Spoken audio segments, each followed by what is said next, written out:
What's up guys, I'm Matt from SBFishingTV here from Mystery Tackle Box. Today I'm out fishing on the Potomac River. I want to give you a couple of tips and tricks on how to effectively fish in the current.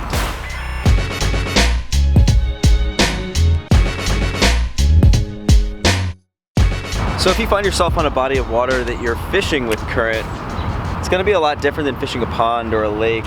And there are a couple different tactics that you can use to help you find fish a little bit easier.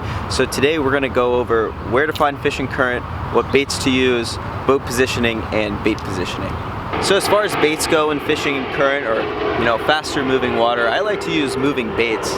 So right here I have a Lucky Craft square bill crankbait. That's the first thing that I'm going to be throwing around today. I also have a Strike King swim jig tied on and a bladed swim jig.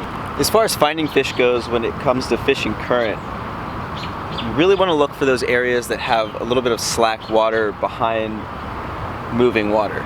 So you're going to look for pieces of wood, big logs, any sort of bridge pilings, and you can also let the water kind of tell you what's going on. As you can see out here on the water, there's a bunch of ripples, and that generally means that there's some sort of change in bottom contour. So whether it's cover, rocks, wood, or just the difference in bottom contour, a lot of those fish are going to stack up behind these areas that kind of have eddied water, and basically they're just kind of chilling back there waiting for bait to come overhead so they can go up for an easy meal. So when you're fishing in areas with heavy current such as this, you're going to want to look for things that are going to break up that water a little bit. So as far as this bridge goes, the pilings work really well for breaking that water and kind of giving you an area with a little bit of an eddy. So you can see here in the corner the water kind of circulates around like this, and that's because this edge is blocking that current flow. So something really important that you want to keep an eye out for is fishing those areas, because that's where the fish are going to stack up and congregate a little bit more than being out in the main current. So these fish are going to stack up behind these pilings and just wait for bait to come by for an easy meal. They'll shoot out and grab it and then go right back into those eddied spots where the water isn't moving so fast. So you want to make casts to these spots. It's going to higher your percentage and catch rate, and you're just going to have the bait in the fish's face a little bit longer that way.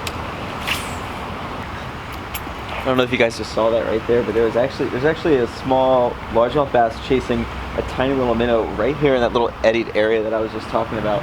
And you can see the water swirling around, and basically that bait fish got caught in that current, and the bass just came up and absolutely annihilated him right here on top. I really hope that showed up. It was pretty cool, but a perfect picture of what I was trying to paint earlier.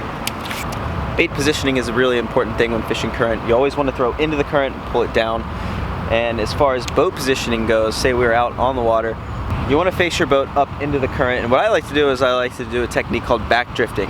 So the current's flowing this way right now. I'm going to have the boat facing forward with the trolling motor up, and I'd be basically drifting backwards and just using the trolling motor to keep the boat straight, making casts up into the current, and again pulling it back down towards the boat.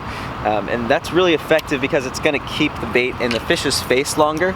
It's also going to allow the fish to see that bait a little bit longer, and hopefully it'll catch you some really big fish. Alright guys, I hope you enjoyed these tips on fishing in the current. If you enjoyed this video, make sure you hit that like button, and make sure you subscribe to Mystery Tackle Box's YouTube channel if you liked this video.